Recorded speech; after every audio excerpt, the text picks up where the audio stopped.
Dear student, आपके अपने BP Krishna career YouTube channel में सभी का स्वागत है। आज हम ज्योग्राफी का सेकंड पार्ट शुरू कर रहे हैं। इस सेकंड क्लास में हम देखेंगे, फर्स्ट क्लास में मैंने देखा था कि ब्रह्मांड की उत्पत्ति कैसे हुई है। आज हम सूर्य और ग्रहों के बारे में पढ़ेंगे। तो हम आगे बात करते हैं कि सन और ब्रह्मांड क्या होता है। जरा देखिए, ये हमारा सन है। अगर हम सन की बात करें, सूरज है, ये हमारा सूरज है। अगर हम बात करें कि सूरज के बारे में, तो जरा सूरज के बारे में पढ़िए कि सूरज क्या है। सन के बारे में हम पढ़ें तो सन एक तारा है, सूर्य एक तारा है। हमारा क्या है? हमारा तारा। सूर्य हमारा तारा है। अब ये तारा क्यों है? क्योंकि इसमें हाइड्रोजन कण किस में बदल रहे हैं? हीलियम में बदल रहे हैं। क्योंकि इसमें क्या चल रहा है? क्रिया चल रही है नाभिकीय संलयन की। नाभिकीय संलयन की क्रिया चल रही है इसमें, और इसमें ये ऊष्मा दे रहा है हमें क्या दे रहा है? ऊष्मा। ये हमें ऊष्मा दे रहा है जो, और इसका अपना स्वयं का क्या है?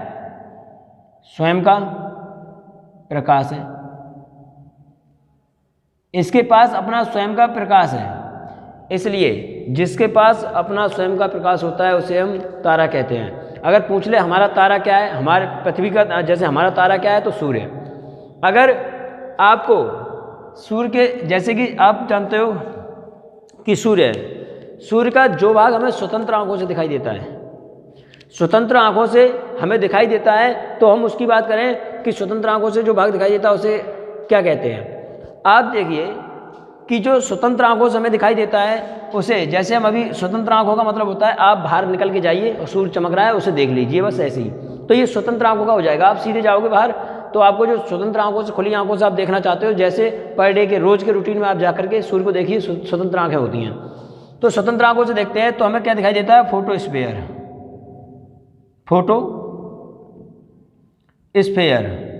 फोटोस्फीयर या इसी को कहते हैं प्रकाश मंडल। प्रकाश मंडल,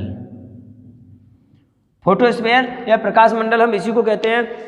अब आप कैसे करोगे प्रकाश मंडल? जरा आप ऐसे इसका एक प्रैक्टिकल कीजिए। आपने बहुत सारा देखा होगा कि आपके 200 मीटर की दूरी पर अगर किसी मकान पर बल्ब जल रहा हो तो आप उस बल्ब को देखिए तो वो बल्ब क्या है? आपको बल्ब नहीं दिखाई देगा, उसके आसपास का प्रकाश पुंज दिखाई देता है।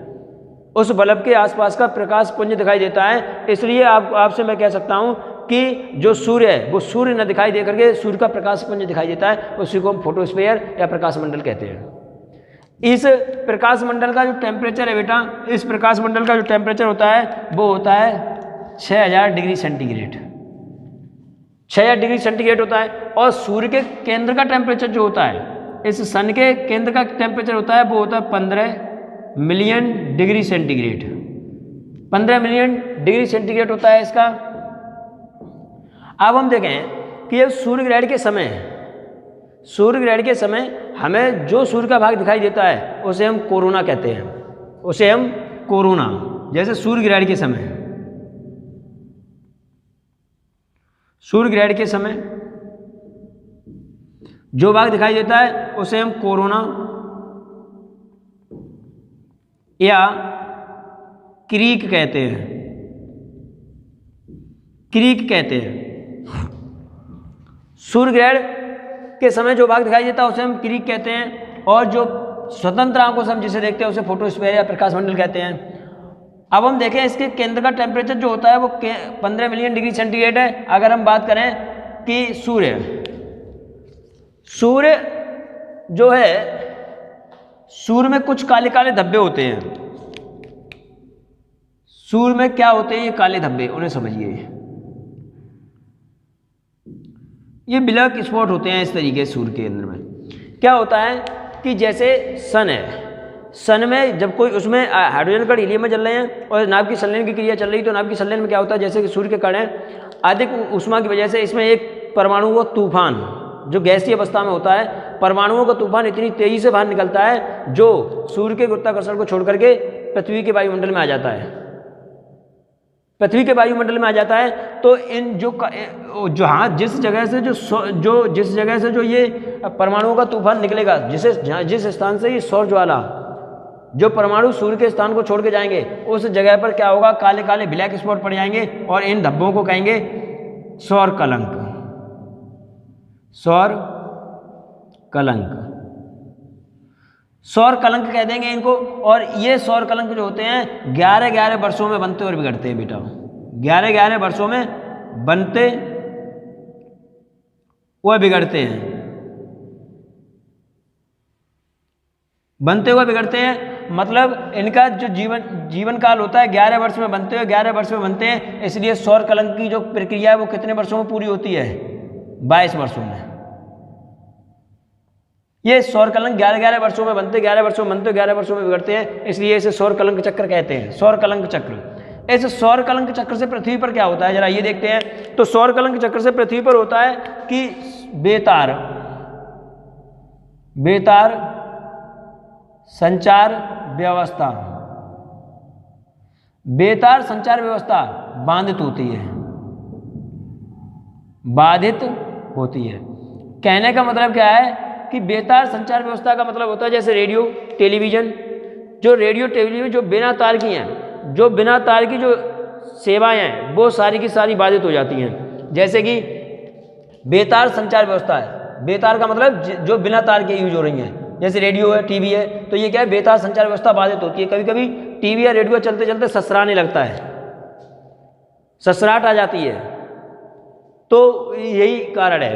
अब हम देखते हैं कि सूर्य के सौर कलंक चक्र कहते हैं। सौर कलंक चक्र होता है 11-11 वर्षों में बनता है। अब उसके बाद आता है कि सौर कलंक के द्वारा पृथ्वी पर क्या उत्पन्न होता है, तो बेतार संचार व्यवस्था बाधित होती है।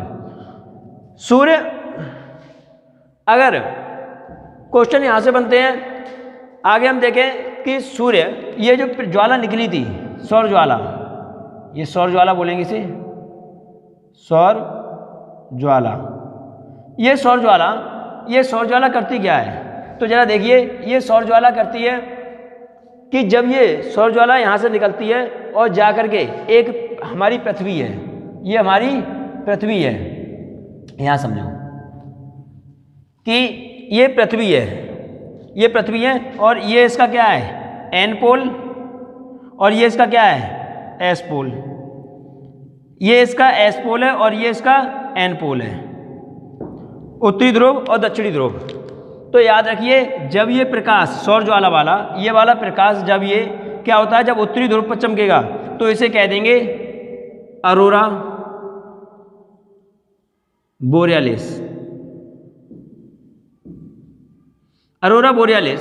और जब यही प्रकाश जब दक्षिणी ध्रुव पर चमकेगा तो इसे कह देंगे अरोरा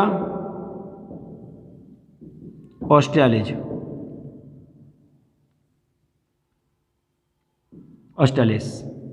देखो, ये यहाँ पे एक इस तरीके से महाद्वीप है, इस तरीके से एक महाद्वीप है, इस तरीके से यहाँ पे एक छोटा सा महाद्वीप है जिसका नाम है ऑस्ट्रेलिया। ये यहाँ पे तो दक्षिणी गोलार्ध में पड़ती है ऑस्ट्रेलिया, इसलिए ऑस्ट्रेलिया के नाम पे याद करो ऑरोरा ऑस्ट्रेलिस, और ऊपर बचा हुआ ऑरोरा बोरियालिस। अरोरा मीन्स होता है रंगीन प्रकाश, अरोरा मीन्स होता है रंगीन प्रकाश।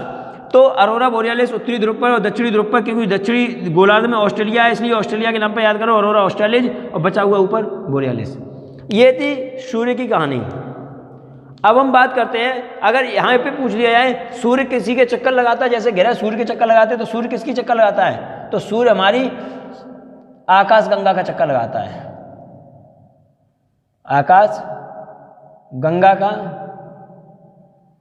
चक्कर लगाता है, आकाश गंगा का चक्कर लगाता है। और लगभग ये 200 मिलियन वर्ष में, 200 मिलियन वर्ष में क्या करता है, ये चक्कर पूरी कर लेता है सूर्य। ये सूर्य से जुड़ी हुई कुछ बातें थी जो मैंने आपको बताई। अब हम बात करते हैं कि ग्रहों के बारे में। सूर्य के बाद हम एक एक ग्रह को पढ़ेंगे, बहुत अच्छे से समझेंगे, यहाँ से 1-2 क्वेश्चन जरूर बनते हैं। तो देखते हैं कि कैसे क्या होते हैं ग्रह। ग्रह के बारे में बात करते हैं। जैसे कि मानो ये सन है, ये सन हो गया, ऐसे करो, मानो कि ये सन है, सन हो गया। तो सन में क्या है, सन को हम पढ़ चुके हैं। अब हम बात करेंगे एक एक ग्रह की।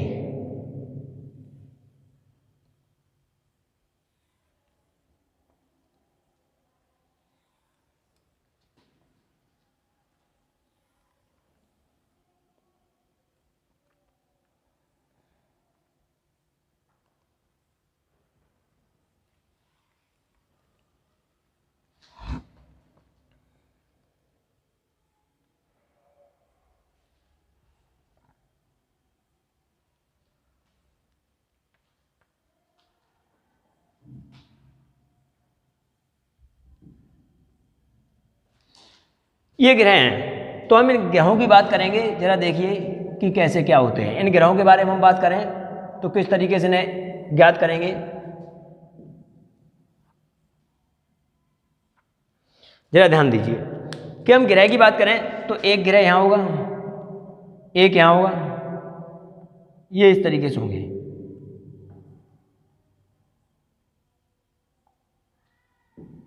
ये ग्रह हैं। तो हम ग्रहों की बात करें तो किस तरीके से करें, जैसे कि ये मानो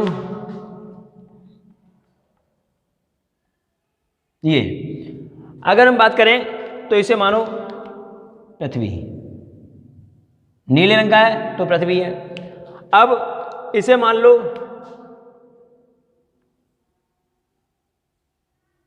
मंगल, क्योंकि मंगल कैसा है, लाल रंग का है, तो इसे लाल रंग का मान लो। ऐसे ही हम बात करते हैं कि शनि, तो शनि हल्का पीला दृष्टि गोचर होता है, कलर नहीं है तो इसे छोड़ दो। तो शनि को क्या करोगे आप, ग्रीन से कर लो, छोड़ो ग्रीन से नहीं, ग्रीन से तो वो हो जाएगा आपका, क्योंकि अरुण हो जाएगा। आप ऐसे ही कर लो, इसे ब्लू कर दो, छोड़ दो, ब्लू तो पृथ्वी है, तो फिर आप ब्लैक ही कर लो, ब्लैक हो गया। अब जरा समझिए इन ग्रहों को। सबसे पहले जब ब्रह्मांड में मैंने उस पिंड की बात की थी, तो ब्रह्मांड में जब वो पिंड फूटा था तो ये सारे बिखर गए थे, वहीं से इनकी उत्पत्ति हुई है। तो पहला ग्रह जो आपका हो जाएगा वो कौन सा हो जाएगा, बुध ग्रह। दूसरा हो जाएगा शुक्र ग्रह, दूसरा ग्रह हो जाएगा शुक्र ग्रह। तीसरा ग्रह हो जाएगा आपका पृथ्वी, पृथ्वी हो गया। और चौथा ग्रह आपका हो जाएगा मंगल, मंगल ग्रह हो गया। मंगल के बाद आगे हो जाएगा आपका बृहस्पति, और बृहस्पति के बाद अगला ग्रह हो जाता है आपका कौन सा, जिसका नाम है शनि। शनि के बाद आपका एक ग्रह आ जाता है जिसका नाम है अरुण, और अंतिम ग्रह आ जाता है आपका वरुण। ये ग्रह हैं, इन्हें याद करने में प्रॉब्लम होती है, तो आप याद करिए कि इन्हें याद किस तरीके से करेंगे। तो देखिए सप्ताह के दिन होते हैं, तो बुध से शुरुआत करिए, बुध से शुरुआत करके एक दिन छोड़िए, अगला दिन ग्रह बन जाता है। जैसे बुध के बाद बृहस्पति छोड़िए, शुक्र, शुक्र के बाद शनि छोड़िए, तो रविवार, तो रविवार को कुछ नहीं है, कोई ग्रह नहीं होता, रविवार को पृथ्वी मान लो। तो रविवार को पृथ्वी के बाद सोमवार छोड़िए, मंगलवार, मंगलवार बुधवार छोड़िए, बृहस्पति, बृहस्पति के बाद शुक्र छोड़िए, शनि हो गया। शनि तक याद हो गए बुध से शुरू करके। अब बात आती है अरुण और वरुण की। तो इसमें देखिए आ पहले आया है, और हिंदी वर्णमाला में आ पहले आता है तो अरुण पहले आएगा, और बा बाद में आता है तो वरुण बाद में आएगा। इन्हें इंग्लिश में भी देख लो, इनके नाम क्या क्या होते हैं। तो इंग्लिश में क्या कहते हैं, तो बुध को मरकरी कहते हैं,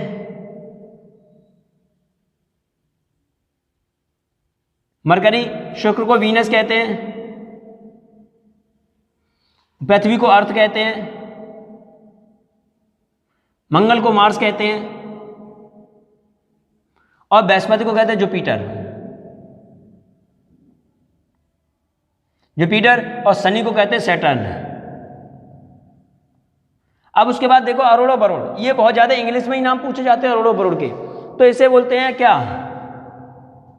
यूरेनस, और इसे कहते हैं नेपच्यून। जरा गौर करना, इन्हें कैसे याद करें, कौन सा नेपच्यून है कौन सा यूरेनस है। तो याद रखिए यू बाद में आता है तो पहले लिखेंगे, और एन पहले आता है तो बाद में लिखेंगे। हिंदी में आ पहले आता है तो हिंदी वाला पहले रहेगा, बा बाद में आता है तो वरुण।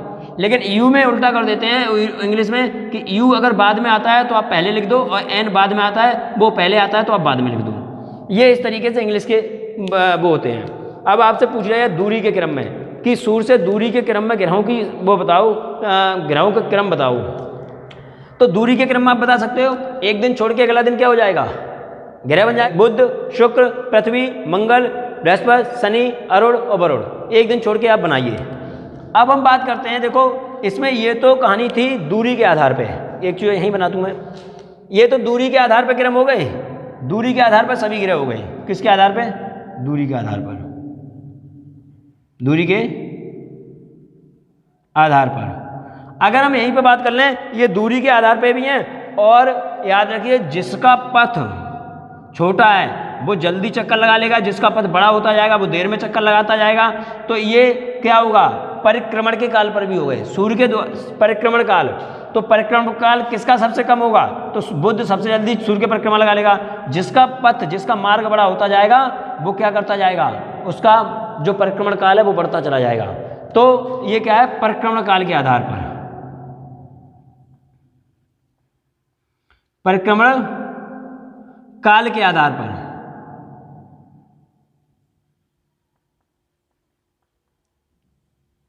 क्या हुआ, परिक्रमण काल के आधार पर और दूरी के आधार पर जो सीक्वेंस है वो एक ही है, दूरी के क्रम पे और परिक्रमण काल के आधार पर जो समय, जो ग्रह लगे हुए हैं वो सेम है ऐसे। अब बात आती है घनत्व के आधार पे। तो हम घनत्व के आधार पे या डेंसिटी के आधार पर देखते हैं कि घनत्व के आधार पे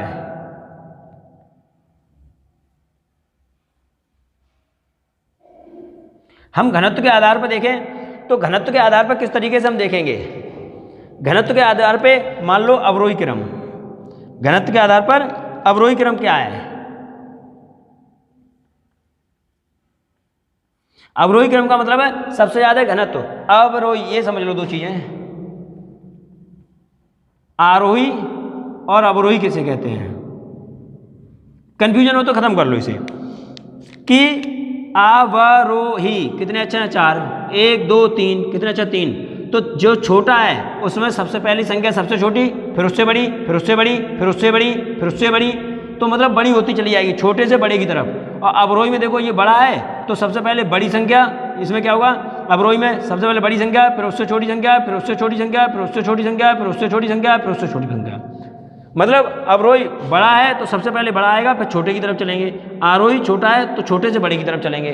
तो इसमें अवरोही क्रम देखेंगे हम कि इनका अवरोही क्रम क्या होता है, घनत्व के आधार पर अवरोही क्रम।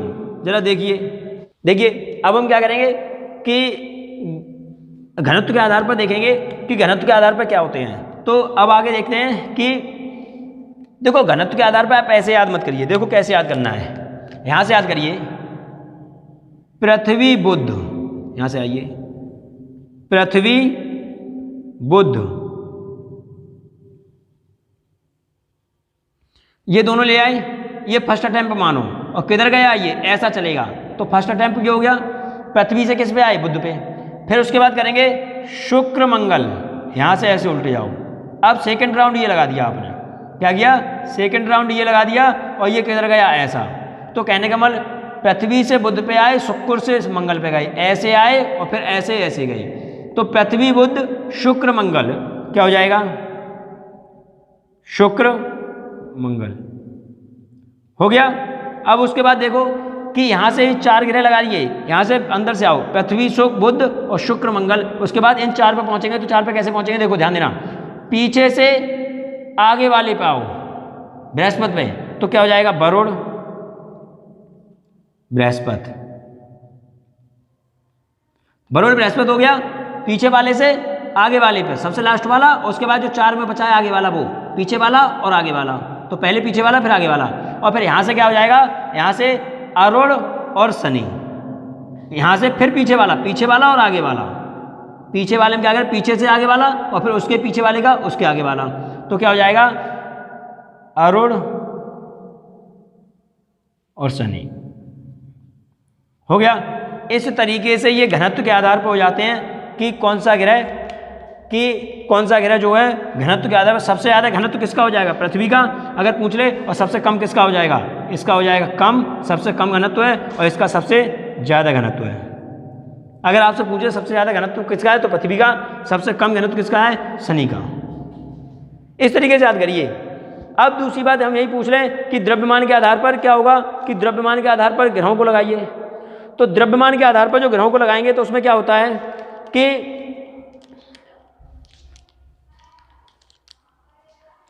सही है, हाँ बिल्कुल ऐसे करो, हो गया। चलो आगे क्या होता है, देखिए कि अब हम द्रव्यमान के आधार पर लगाएंगे इनको। तो द्रव्यमान के आधार पर कैसे करेंगे? द्रव्यमान के आधार पर अवरोही क्रम, आपको द्रव्यमान के आधार पर अवरोही क्रम पूछ ले तो कैसे करोगे कि मतलब सबसे ज़्यादा द्रव्यमान किसका है, तो अवरोही का मतलब सबसे बड़ा, फिर उससे छोटा, लास्ट में सबसे कम। तो इसमें कुछ नहीं करना है। देखो मैं फिर एक बार यही देखता हूँ कि इनमें देखो 1 2 3 4 5 6 7 और 1 8, मैंने 8 ग्रह बना लिए। अब यहाँ पे इसलिए नहीं कि ज़्यादा खिचड़ी पक जाएगी आपकी, तो इसमें कैसे होगा जरा ध्यान देना कि इसमें पीछे वाले 4 उठाओ और 4 उठा के एटिज ले आओ यहाँ पे, तो कैसे हो जाएगा? बृहस्पति, फिर शनि, फिर अरुण, फिर वरुण, हो गया। ये एज इट ले आओ, जैसे आपने लेके आए हो।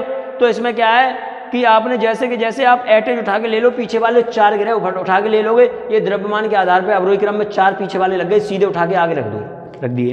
अब उसके बाद बचते हैं ये 4 ग्रह। तो आप कैसे कहो? पृथ्वी, शुक्र और मंगल, बुध। तो कैसे करोगे कि मतलब बीच वाले से आओगे, बीच वाले से आगे जाओगे।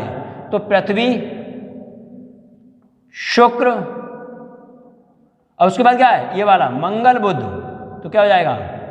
मंगल, बुध। ये इस तरीके से याद हो जाएंगे। अंदर जाना है, ये 4 एटेज लगाने के बाद फिर अंदर घुसना है। तो अंदर से आगे, फिर पीछे से आगे, इस तरीके से। ये द्रव्यमान के आधार पर सभी ग्रह लग गए कि मतलब कौन से ग्रह द्रव्यमान के आधार पर सबसे ज़्यादा द्रव्यमान किसका है? तो बृहस्पति सबसे बड़ा है और सबसे छोटा कौन सा है? बुध ग्रह। ये द्रव्यमान के आधार पे। अगर पूछे द्रव्यमान के आधार पर तीसरा ग्रह कौन सा है, तो बृहस्पति, शनि, अरुण हो जाएगा। पूछे पांचवा ग्रह क्या है, तो पृथ्वी, शुक्र, तो पृथ्वी आ जाएगी। अगर पूछ ले कि छठा कौन सा है, तो मंगल, बुध, तो मंगल हो जाएगा। वो सॉरी, छठा है शुक्र, मंगल, बुध, 7वां और 8वां। इस तरीके से आप बोल दोगे। अब हम बात करते हैं, ये द्रव्यमान के आधार पर हो गए, घनत्व के आधार पर हो गए, परिक्रमण काल के आधार पर हो गए और दूरी के आधार पर हो गए। अब हम बात कर लें यहाँ पे कि 4 ग्रह आगे हो गए और 4 ग्रह पीछे। ये 4 वाले ग्रह, ये 4 ग्रह हैं और ये 4 ग्रह हैं। जरा हम बात करते हैं। देखो हम कैसे बात करेंगे, जरा समझना। 1 2 3 4 5 6 7 और 8 हो गए। ये 4 ग्रह बोल दो, इन्हें 4 ग्रह तोड़ दो। ये 4 ग्रह अंदर वाले हो गए। ये 4 कैसे हैं, इन्हें बोलेंगे क्या आप? इन्हें बोल दोगे आप आंतरिक ग्रह। क्या बोलोगे इन्हें? ये वाले जो 4 ग्रह हैं इन्हें बोलोगे आप आंतरिक ग्रह।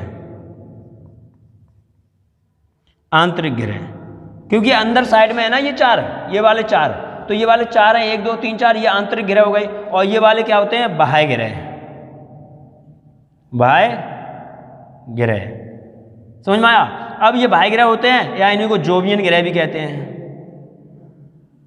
जोवियन ग्रह, बाहर वाले जोवियन ग्रह। अगर पूछ ले निम्नलिखित में से कौन सा आंतरिक ग्रह है, तो इनमें से कोई नाम होगा, उनमें से हो जाएगा। पूछे निम्नलिखित में कौन सा बाह्य ग्रह है, तो इनमें से बाह्य में से 4 में से 3 एक और किसी का नाम होगा, तो आप बता दो कौन सा आंतरिक ग्रह है, कौन सा बाह्य ग्रह है। ये बात थी ग्रह की। अब हम क्या करेंगे, हम एक एक ग्रह को पढ़ेंगे। ये ग्रहों के परिक्रमण काल और दूरी के, घनत्व के और द्रव्यमान के आधार पे, और आंतरिक ग्रह और बाह्य ग्रह मतलब जोवियन ग्रह। किसे जोवियन ग्रह कहते हैं? इनमें से जो जिसका नाम होगा 4 में, तो वो क्या हो जाएंगे? जोवियन ग्रह हो जाएंगे।